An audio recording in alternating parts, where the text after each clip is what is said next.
Hello and welcome back to part 2 of the 3-part series on managing work-related stress, the management standards approach. So in the last video we discussed what work-related stress is, we discussed why organisations should manage it and looked at how we can manage it. We also looked at the importance of preparing the organisation before you begin the risk assessment approach. In this video, part 2 of the 3-part series, we're going to be going through each of the 4 steps, the first 4 steps of the HSE management standards approach. In the next video, in part 3, then I'll be going through the final step, which is step 5, and I'm also going to look at some resources that will assist you when you're implementing this approach in your organisation. So step 1, we're going to look at identifying the risk factors. Step 2, we'll discuss who can be harmed and how. Step 3 is evaluating the risks, and step 4 is recording your findings. So like I said in my last video, the management standards cover the 6 key areas of work design if they're not managed properly. And they are associated with poor health and well-being, lower productivity and increased sick absence in your organisation. You'll be glad to know that at step 1, when we're identifying the risk factors, that these have been identified for you from the Health and Safety Executive.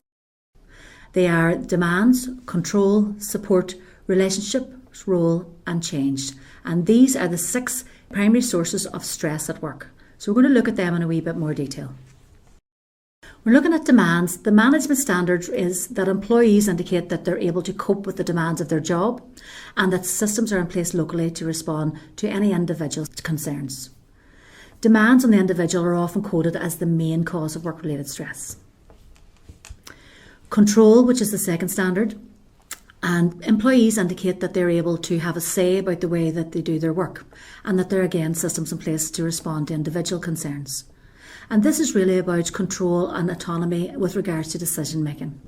Research suggests as well that where there are greater opportunities for participating in decision making, that there's greater satisfaction and higher feelings of self-esteem within individuals. Support includes encouragement, sponsorship and resources, for example, provided by the organisation. So it could be managerial support and the support of colleagues. Again, the standard is that employees indicate that they receive adequate information and support from their colleagues and supervisors. And again, there's systems in place locally to respond to individual concerns. It is important to note as well, though, that other people can be an important source of support, but they can also be sources of stress. And studies have found that low social support at work is associated with poor mental health, poor health and increased sick absence. Relationships, it's about the culture and ethos within your organisation, and it includes promoting positive working to avoid conflict and dealing with unacceptable behaviour. So the standard is that employees indicate that they're not subjected to behaviours such as bullying and harassment within the workplace. And again, that there are systems in place locally to respond to any individual concerns. So the 2 particular aspects of relationships that are associated most with work-related stress are bullying and harassment. So states to be achieved regarding relationships include having procedures in place to prevent with or deal with unacceptable behaviour and to report it. Now, with regards to role deals with whether people understand their role, their individual roles within the organisation, and whether the organisation ensures that the person does not have maybe conflicting roles. It also deals with understanding how people's roles fit into the bigger picture within the organisation.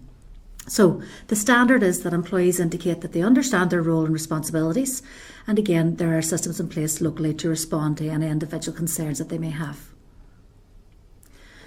There are 2 particularly stressful areas associated with employee role, and again, like I mentioned, they are conflict and role ambiguity. So it's important to manage these within your teams. The last standard then is change.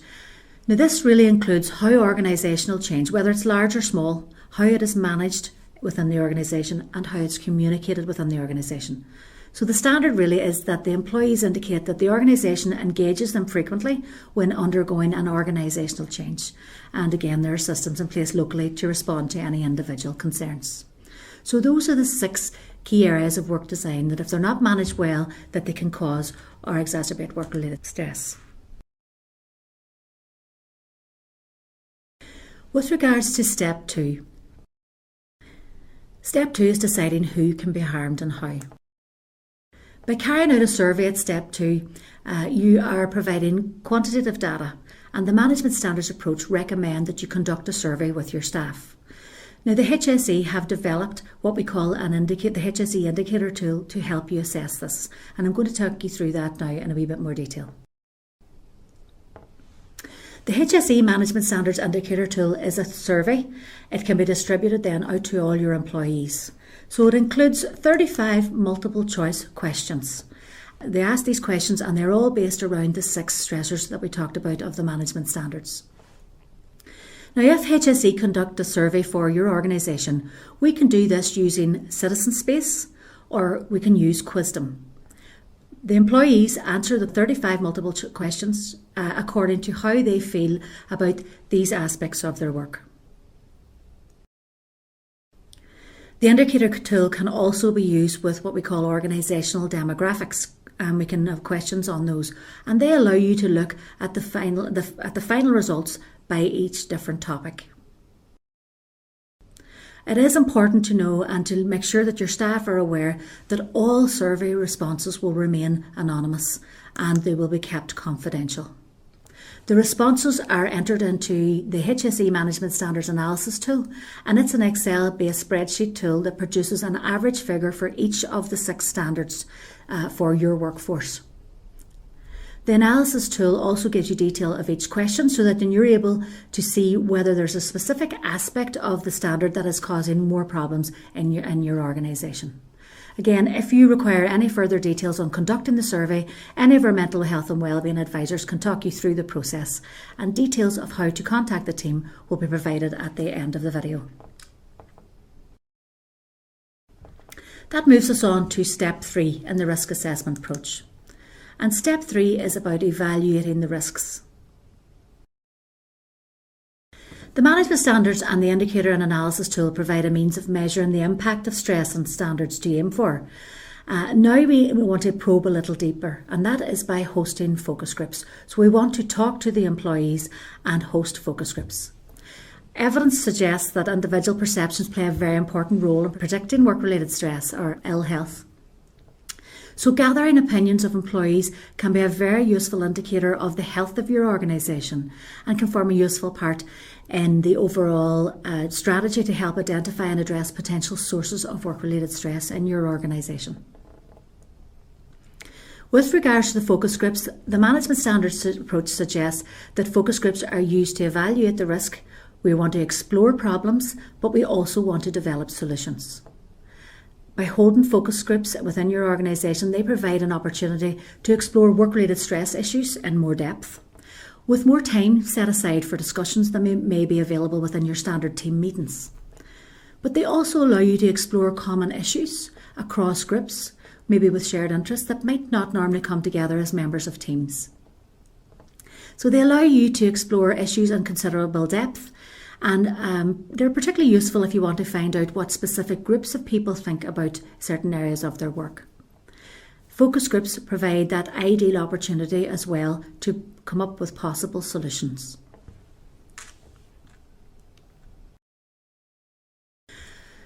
I'm going to a wee bit more detail with regards to focus groups and what is a focus groups. I should point out that focus groups should be carried out by an independent person as well, that the staff will trust. But the purpose of focus groups really is to discuss the findings that we have from step 2, which is the survey results, with a sample of employees. And what you're trying to do is to elicit suggestions for improvements. They are ways of listening to your employees and learning from them. You might want to cover the underlying issues of any undue work-related stress or pressure within your work. They're one way of facilitating active participation with your employees with regards to the risk assessment process with regards to work-related stress. And they're also another way for management to demonstrate their commitment to a participative process and helping to manage work-related stress. Some common errors that we have encountered when organisations are carrying out the management standards approach, they may try to skip this step in step 3, maybe moving directly from that data analysis at step 2 onto your action planning. The true purpose of doing step 2 and 3 is to enable the organisation to identify these key areas and work with their employees to develop appropriate interventions or solutions. So what is the purpose of a focus group? Employees can draw on their own detailed knowledge of local issues, and the reason they're doing this is so that they can uncover the underlying causes of any undue pressure in their work. It also enriches interpretation of the quantitative data that you've got at step 2 that you've collected during your survey. It will help you prioritise specific areas in which there's maybe a need for action, and it helps you explore practical and workable improvements. It is also an opportunity for staff to air any concerns, and these are relating to the management standards that they may have in complete confidence away from their workplace.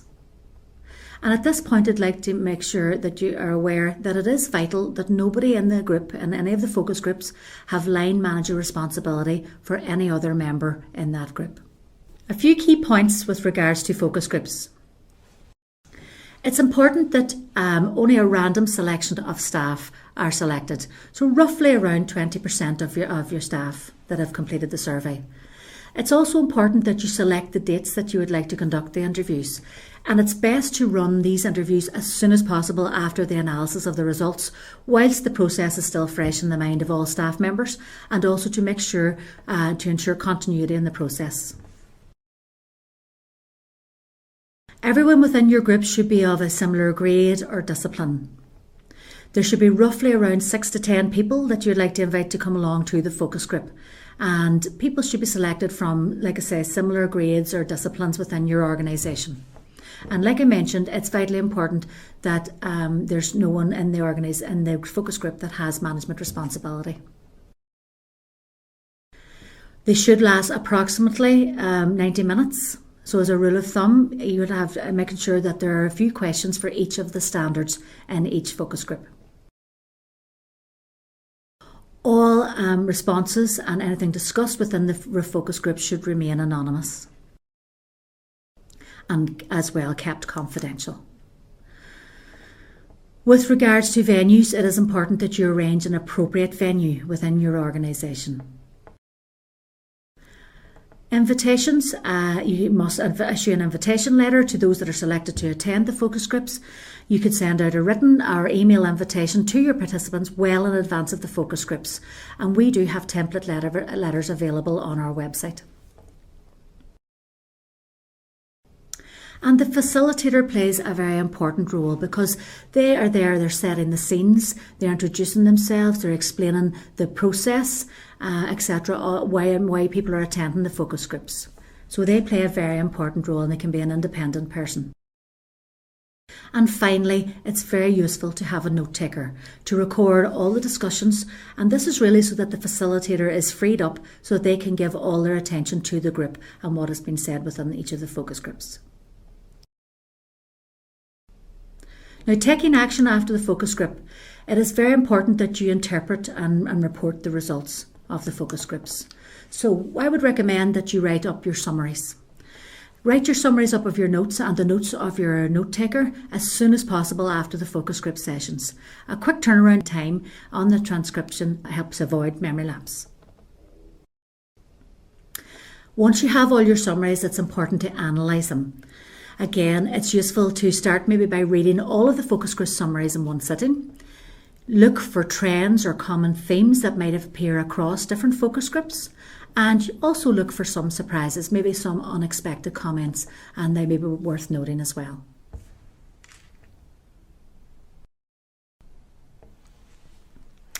That leads us nicely on to the step 4 within the risk assessment. Now, by this stage in the Management Standards Risk Assessment approach, you will have already consulted your employees.